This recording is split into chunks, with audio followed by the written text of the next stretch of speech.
fabulous lineup as the jerseys rolled out of Musol Lombardo this morning.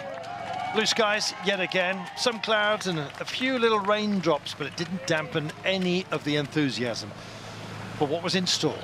A whole load of climbs, including a circuit at the end of the day that would beguile. Well, we had a three-rider breakaway that filtered down once Emilia had been captured to Mihajlovic and indeed Baumann.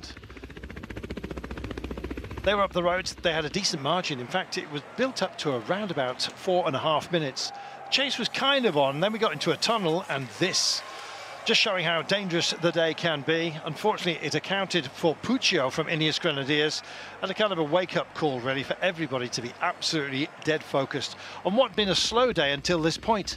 Well, things started to liven up. Lidl-Trek wanted a piece of the day. Giulio Ciccone, of course, their chosen son, the leader overall in the green jersey.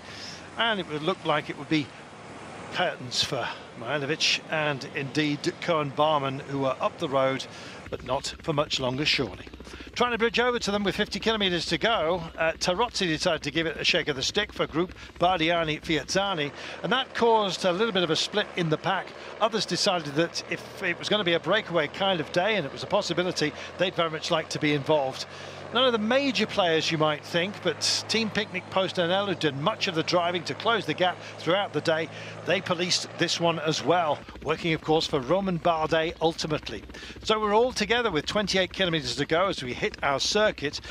Some emotions, if you like, coming to the fore, just wondering whether they'd all get through at the start of our circuit safely. They did so. And then, indeed, it was the two climbs that characterised the circuit, one on each of the loops that we had to deal with of just over 16 kilometres. First time of asking, it was getting very selective. All the jerseys were together. Red, of course, of the points jersey with Gal, who has a very good sprint on him. Likewise, Ciccone, as we saw yesterday. Few others wanted to play the game, but would they be allowed to? That was the big question. Lidl-Trek offering up support to Ciccone, with Gegenhardt earlier on. JP Lopez had also been there. Leonard Kamner also. Indeed, Ciccone looking around, seeing what the makeup of this group was. Splits in the valley. Bahrain also thinking about having a dig with Damiano Caruso. Fast man on the day. Sadly, Antonio Tiberi having to lead the race. Michael Storer, not a sprinter, didn't want the company of the select band of brothers he was in. That quartet was blown apart with 500 metres to go until the top of the climb. And then it was downhill and a grainy and gravelly run indeed to the line. Emotionally speaking, I am talking. Great roads we've been dealing with, and a great indeed road to potential glory as this man kicked off.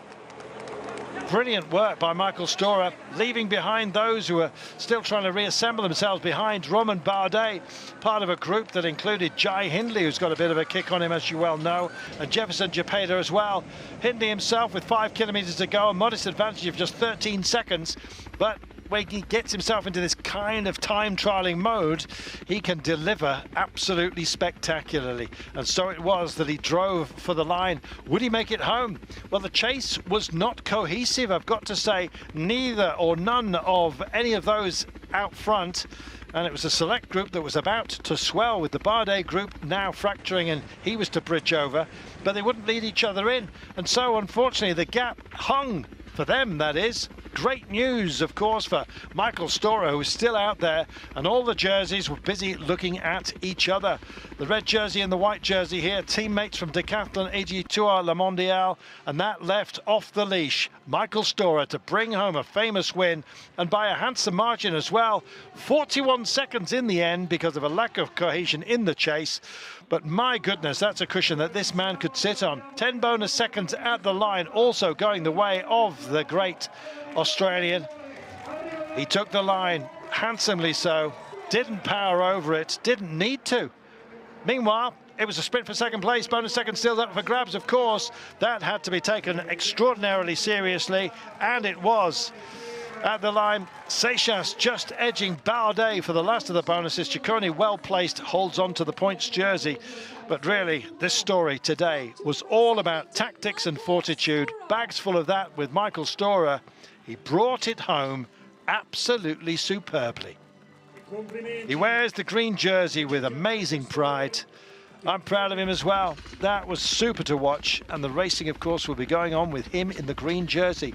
Here it is. Stora leads by 41 seconds over Seixas. Ciccone on the same time as Seixas at a 41-second margin. Felix Gall a further 4 seconds in arrears. Romain Bardet with a good finish today.